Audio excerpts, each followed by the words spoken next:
Hello viewers, if you are new to the channel, please hit the like and subscribe button and share it with your friends. Also, click on the bell icon so that you get the latest information about the videos that are uploaded. Hello students, welcome back to the new video. In this video, we are going to continue the ongoing chapter number 18, Pollution of Air and Water. In today's session, we will discuss about water pollution. Water pollution. Earth has plenty of water, but most of it is salt water present in oceans and seas, which is not fit for drinking. There is sufficient rainfall every year, which gives us enough water for survival. The fresh water is not distributed evenly and is not readily available in all the places. In some other places, there is not enough water to sustain life. So, even though most part of the earth's surface is covered with water, still we face shortage of water. What is the reason? Because most of the water is salty and it is present in the oceans and seas. The rainfall provides us the fresh water for survival, but it is not distributed evenly and is not readily available in all the places. All living beings need water to carry out their life processes. Due to overgrowing population and industrial use, the demand for water is increasing day by day.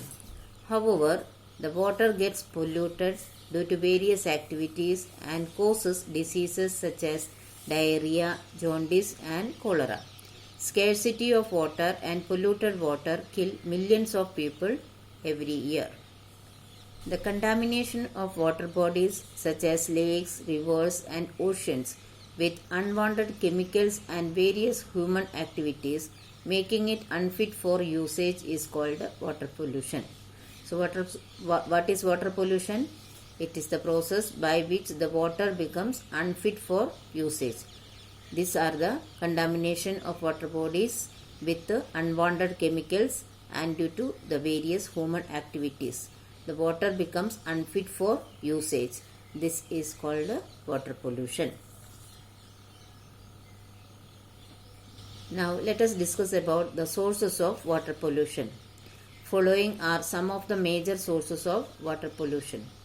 First one, discharge of domestic sewage and industrial waste into the rivers. These pollutants enter groundwater, rivers and other water bodies. Such polluted water ultimately ends up in our households and is often highly contaminated and carries disease-causing microbes. Second one, agricultural runoff, that is the water from fields that drains into rivers, is another major water pollutant as it contains chemical fertilizers and inorganic pesticides used by farmers. This process is called leaching. Due to this, certain pesticides such as DDT can enter the bodies of aquatic animals such as fish, which are consumed by human beings. Third one, oil spills from ships and ferry boats leave a trail of oil on water surface. This pollutes the water surface, causing adverse effects on marine animals. Fourth point, activities such as bathing animals and washing clothes in or near lakes, rivers and ponds make these water bodies dirty and unfit for usage. Now let us see what are the harmful effects of water pollution. First one, industrial waste. Industries dump toxic chemicals which may contain lead, mercury, sulfur, asbestos and nitrates in water. These chemicals have the capability to change the color of water, increase the amount of minerals, change the temperature of water and pose serious hazard to aquatic organisms. So the industrial waste, when it is disposed into the water bodies, it has got the capability to change the color of water and the amount of minerals will be increased. Temperature can be changed, which cause the serious hazard or problem to the aquatic animals. When fresh water is artificially supplemented with nutrients, it results in an abnormal increase in the growth of water plants. This is known as eutrophication. Chemical runoff from fields and industries adds nutrients to water. Excess nutrients cause water body to become choked with organic substances and organisms. So, when the artificial nutrients are supplemented in the water bodies, it increases the growth of water plants like algae. This is known as eutrophication, and this can ultimately cause the choking of the water bodies with organic substances and other water organisms.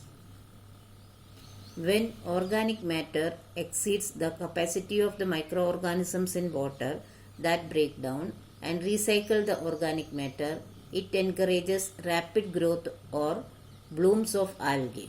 This decreases the amount of oxygen in water and leads to the death of all forms of life in such water bodies.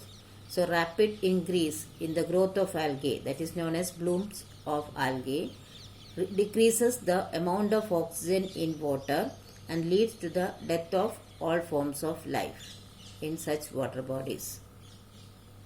Second one, agricultural runoff. The fertilizers and pesticides used in agriculture runoff with rainwater, and the runoff water is rich in nitrogen compounds which causes eutrophication. Pesticides such as DDT also enter the food chain and cause health problems. Third point, sewage and wastewater.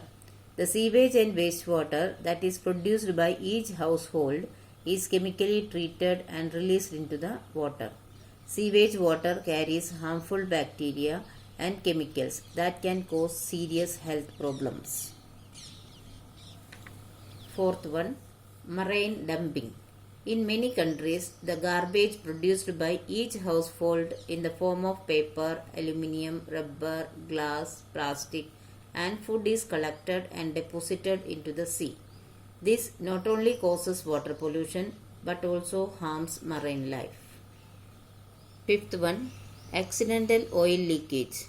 Oil spill in seawater due to accidental leakage of oil tankers or pipelines of oil passing through sea can cause varying damage to species in the ocean depending on the quantity of oil spill, size of the ocean, and toxicity of the pollutant. Now we will discuss about prevention of water pollution. Following are few steps that can be taken to prevent water pollution. First one, domestic sewage and industrial waste should be treated before being let off into the water bodies.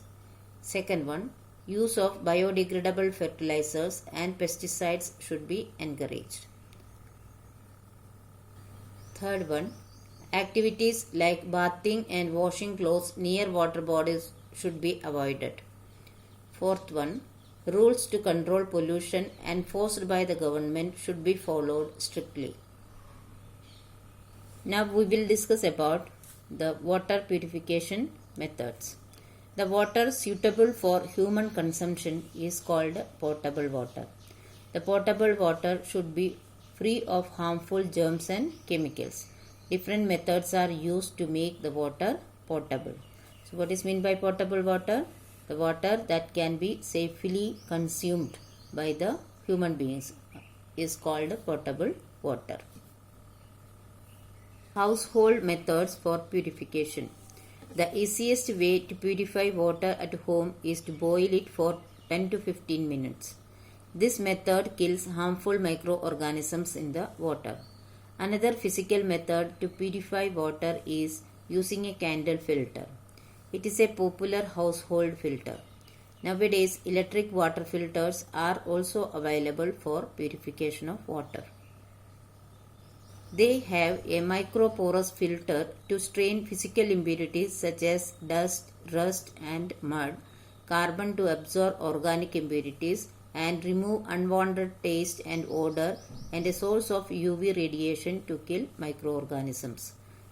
So nowadays the electronic purification systems have the microporous filter which can remove the physical impurities like dust, rust and mud, and carbon is there to absorb the organic impurities, and also they have a UV radiation to kill the microorganisms. Chlorine tablets can also be added to water from wells and water tanks to kill harmful microorganisms. This chemical method of purification of water is known as chlorination. Another method used for making water potable is using semi-permeable membrane to remove most harmful microorganisms and solid impurities. This process is called reverse osmosis. Now we will discuss about water treatment plant. Water is cleaned at large purification facilities called water treatment plants before it reaches our homes. Following are the steps taken to purify water at a water treatment plant. First step, screening. Water from lakes or rivers passes through a bar screen as it enters the water treatment plant. The screen serves as an important function in straining the floating rubbish such as plant material and solids. Second step is coagulation. In this process, dirt particles and large objects dissolved in water are removed. Treatment plant workers add alum, lime and chlorine to the water, which cause dirt particles to stick to them and form flocculant. The flocculant is heavy because of the combination of alum and dirt particles. Third step, sedimentation. In this process, water is allowed to stand in a big tank which allows the heavy flocculant to settle at the bottom. Fourth step is filtration. In this process, water passes through filters made of gravel, sand and charcoal, which serve to filter out any remaining solid impurities. Fifth step is disinfection.